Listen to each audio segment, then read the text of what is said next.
अरे हमार लड़ावा ले लें करी बहनी क्या बुरी में 14 कहतरी दे द भभूत है बाबा भाग जा भोसड़ो ना तो नमस्ते प्रणाम भाई लोग। तो का हाल बाटे लोगवा कहेला हमके बदमाश और हमरे नाम है बेयास। तो ये वीडियो सिर्फ आप लोग के इंटरटेनमेंट खातिर बनावल गइल बा। तो दिल दिमाग लड़ावा लहसुन पे कहीं भी लेवे के जरूरत नहीं है। तब बिना कोनो बकचोदी के लेट्स एंड दे स्टार्टेड वाली के शांति। अरे तोरा बहिनी का चोदो कौन सीन हटे भाई ना भाई लोग तोहनी लोग देख सकत रह लोग कि ये करी बहिनी का चोदो वीडियो बनावे के शूट करत रह ना कि ये करी बहिनी के चोदो बीएफ फिल्म बनावे के शूट करत रह यार ऐसा सीन करी बहिनी चोदो का खतरनाक सीन बटे ना तोहनी लोग देख सकत रह के करा बहिनी का चोदो का झाटू सीन डाल ले बड़ा। समझ रहे हो लागे तोर जवानी के हरी हरी कोनो चढ़ गइल। अच्छा वो अगर बहिन जो तो कोनो हीरे के लइका होई ओ हीरे के लइका चढ़ गइल जब बना के साइज बढ़ गइल।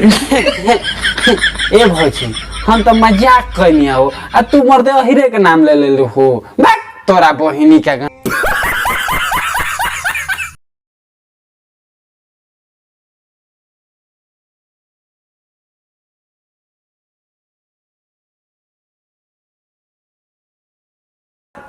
क्या होली है करी बहिनी का चोदो हमारा ही नहीं खेलागत कि होली खेलत रसन कि अगर बहिन चोदो पेला पेली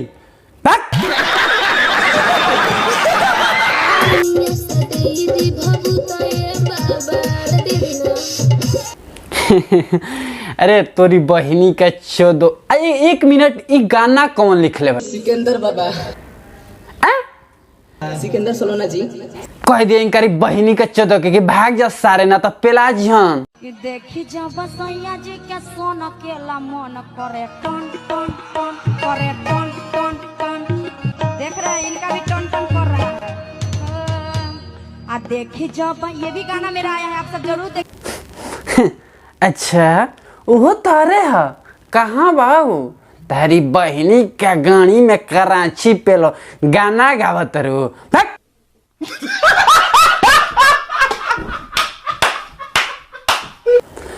तो बस भाई लोग आज के लिए इतना ही। अगर वीडियो अच्छा लागल होगी तो लाइक दबा लियो लोग, ना लागल हो तो यार डिसलाइक भी दबा सकते लोग। अगर हमारे चैनल पर नया बढ़ तो यार सब चैनल का सब्सक्राइब कर लियो। तो फिर से मिलते हैं एक नेक्स्ट वीडियो में, तब तक के लिए